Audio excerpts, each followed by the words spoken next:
This is the all-new Community Connection. I'm your host, Jade Harr, keeping you connected to our community. Cinema St. Louis presents the Whitaker St. Louis International Film Festival, otherwise known as SLIFF, launching on November 5th, and it is a globe-circling mission that explores the far corners of the cinematic universe. SLIFF will screen an unprecedented 447 films, 97 narrative features, 86 documentary features, and 264 shorts. The fest will also feature 7 special event programs, including 2 free master classes and the closing night party. This year's festival has 270 screenings with 70 countries represented. Among the highlights of this year's fest is a documentary titled Get in the Way, The Journey of John Lewis, and it's the first biographical film about John Lewis, a respected legislator and elder who in 1965 co-led hundreds of peaceful marchers seeking voting rights for African Americans in the South in the historic Selma March known as Bloody Sunday. When they came face to face with a wall of club-wielding Alabama state troopers, Lewis took a steadfast, nonviolent stand and inspired his followers to do the same. The assault was televised on nightly news and shocked Americans to the core as they witnessed blatant racial oppression, a turning point in the civil rights movement. On Sunday, November 8th, Representative John Lewis will be in St. Louis to attend the screening of the film. I am joined today by director Kathleen Dowdy, who is sharing personally how she came to this project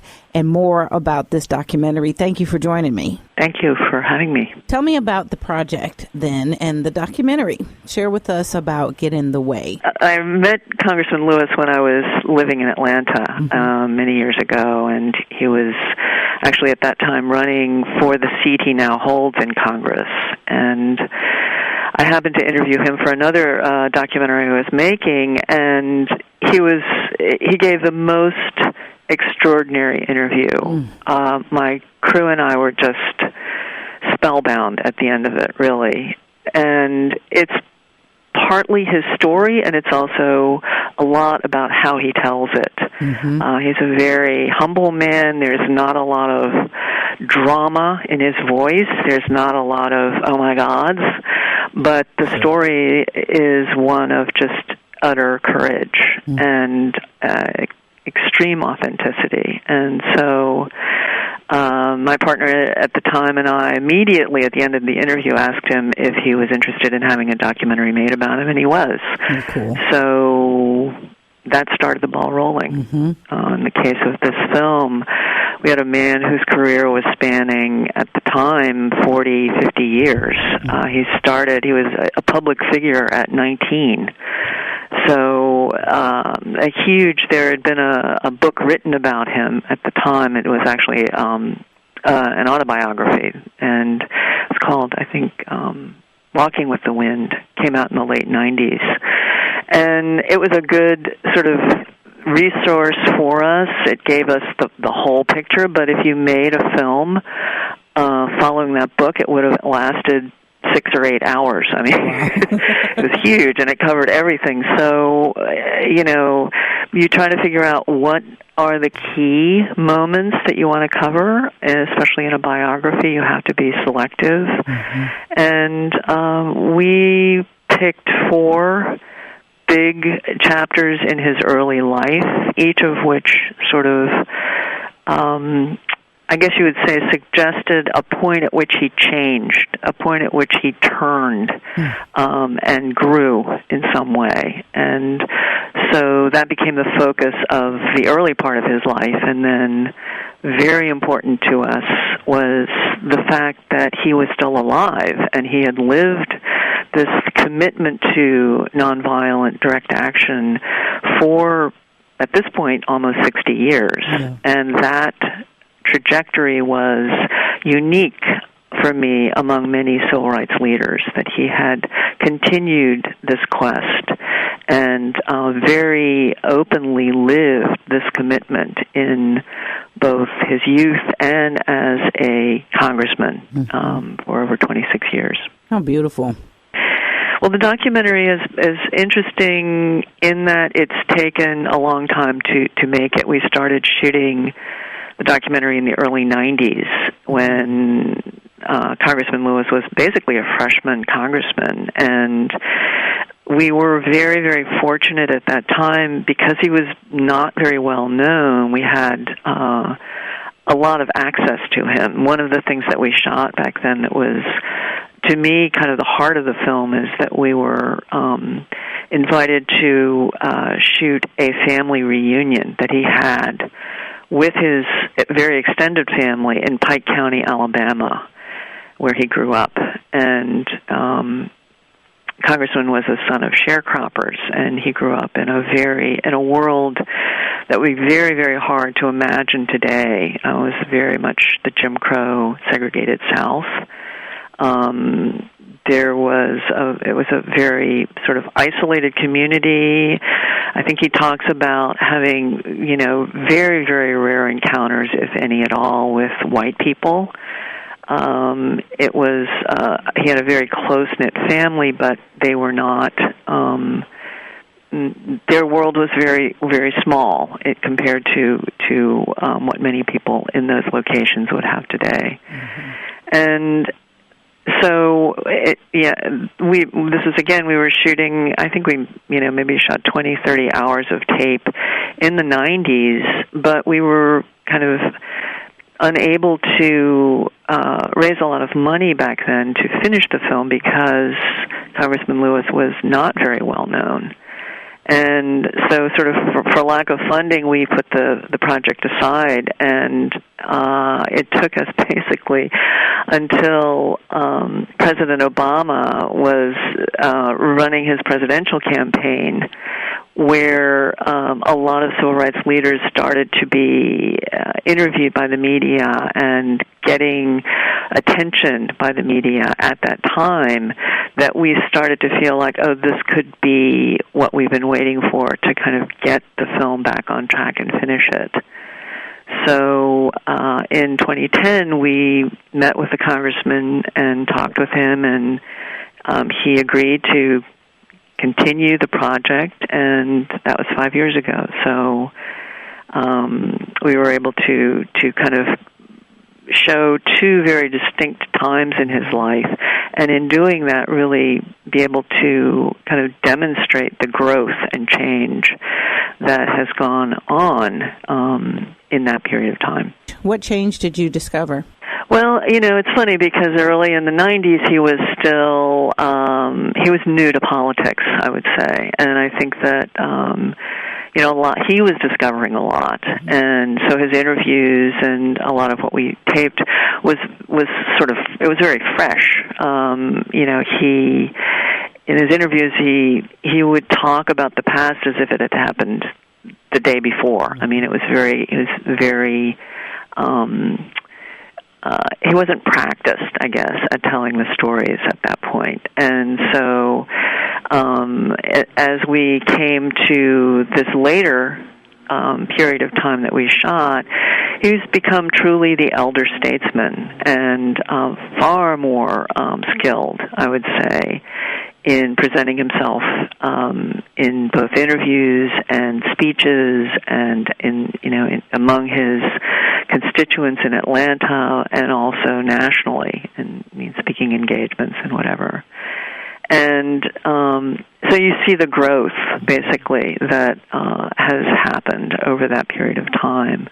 I would say that he's still extremely skilled at, and probably more skilled than ever, at speaking and interviews. And he's still very, very good at giving you a sense of being present at that time. When he talks about the 1960s, it still feels very present. He has an ability to bring you back to the moment. But I feel very lucky that we have the early material to include in the film, just to show people, how he's changed.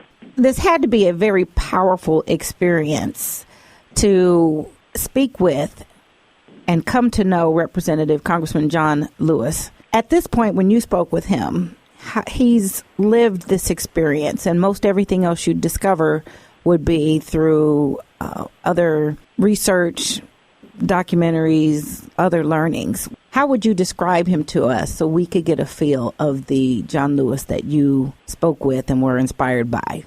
Well, I think the first thing that strikes everyone who meets the congressman is his extremely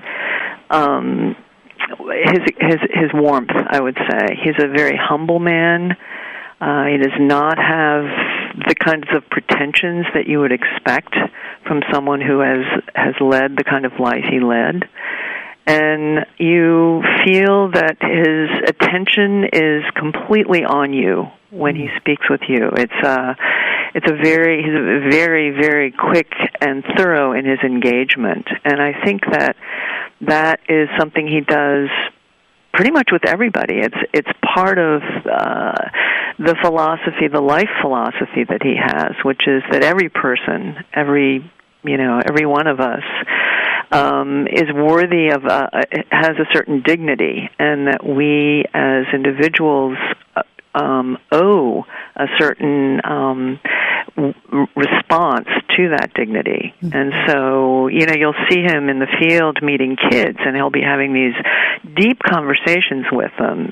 The kinds of conversations few adults have with total stranger kids, and it's part of the life he leads. He believes that these people are very much worthy of his attention. I guess that is an important part of his story for me, because the commitment to nonviolence grows out of that. He isn't just nonviolent when he's on, a march and confronts Alabama state troopers. His idea of nonviolence happens at an individual level, at a family level, at a community and neighborhood level, at a city and state level. It goes right up to the global level. And I found that very hard to understand when I first started making this film. I didn't get it. And the way I really got it was we started following him. My cameraman and I would just spend whole days following him around, doing, whatever he was doing, we would shoot it. And a lot of the what we shot in those sessions are in the film. You really see him, you get to observe him out there, and you see the way he deals with people, and that is very much a manifestation of what he believes in. Mm-hmm. How were you impacted by this personally? I think I've always wanted to understand what nonviolence is. I, grew up in a family that was very committed to social justice, and we were, my parents especially were active in a lot of what went on in the 60s and 70s. And we had friends who would do this kind of thing. They would go and protest, and they would be arrested, and they would go to jail, and it would just be, I didn't get it. I thought, if you want to protest something, don't let yourself get arrested. Lewis really, by his example and the way he talked about it, I started to really understand what that was. Mm-hmm. I'm not sure that even today I could do that, but I get it.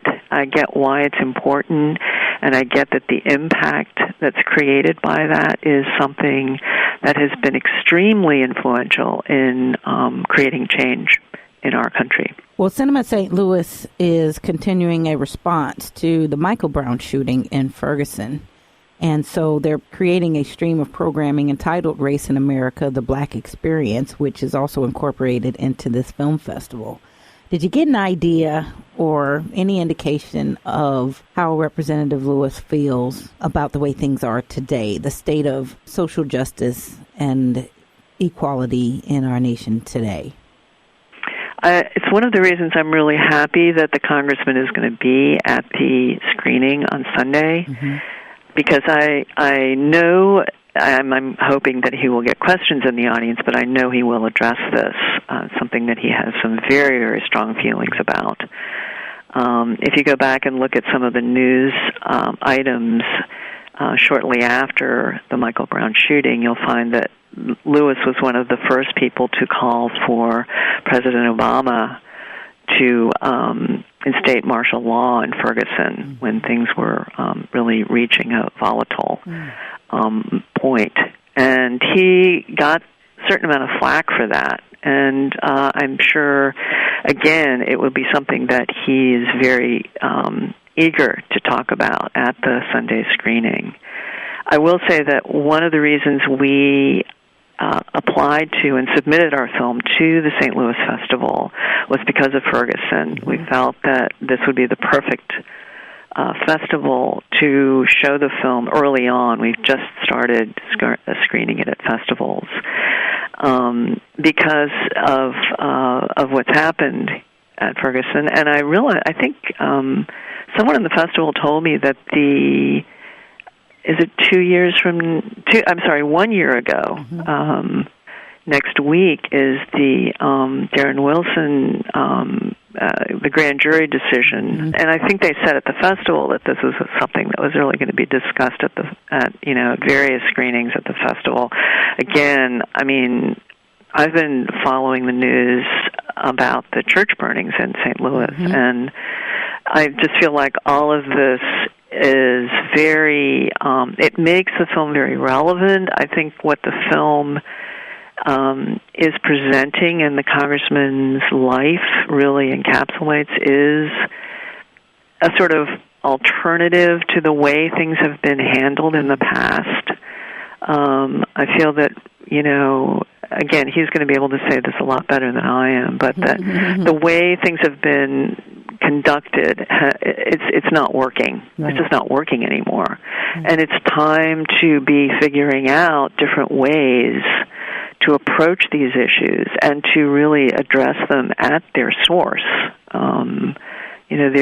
There's just very much sort of a lack of attention that's being paid to these communities and the life that people in these communities are living, their work, their employment, their homes, their basic human rights, their education are really compromised because of the way things have been handled at from a federal down to a community level. And these are issues that are, these shootings and what happens in the aftermath of them are, the result of that. And they're not going to go away. There's going to be more of it, and many people will tell you this has been going on for a very long time. It's just taken, people with cell phones and the media getting prepared to, cover it, that's changed. Well, Get in the Way screens twice during SLIFF. Representative Lewis will speak at the first screening at 7 p.m. on Sunday, November 8th at Washington University's Brown Hall Auditorium. Director Dowdy, a graduate of Webster University, will accompany the screening. The event is free and open to the public. Admission is on a first-come and first-served basis. The film will screen again at 1:30 p.m. on Saturday, November 14th at the Missouri History Museum. There won't be any guests that accompany that show, but the program will also feature the short Selma, The Bridge to the Ballot, a story of a courageous group of Alabama students and teachers who fought a nonviolent battle to win voting rights for African Americans in the South. The screening is also free. No reason to miss this, and it's well-timed for us here in our region. Both screenings are sponsored by Movie Friends of the Ethical Society of St. Louis. It's a part of the continuing response to the 2014 events in Ferguson from Cinema St. Louis. You can get scheduled, ticket, venue information, and a complete list of films with descriptions at cinemastlouis.org. That's cinemastlouis.org. Phone number is 314-289-4150. Thank you again, Kathleen. I appreciate you having done this work, having stayed with this work, and in turn sharing it with us as well. Thank you. All right, that's it for this week. If you have questions or comments or have something you'd like to include in the community calendar, you can leave a message on our message box at 314-333-8369, 314-333-8369. And for more information about our show or any of our guests, you can visit us online and listen to the podcast at Spreaker.com. That's Spreaker.com. And search Community Connection with Jade Harrell. You all be blessed, do blessed, and take care.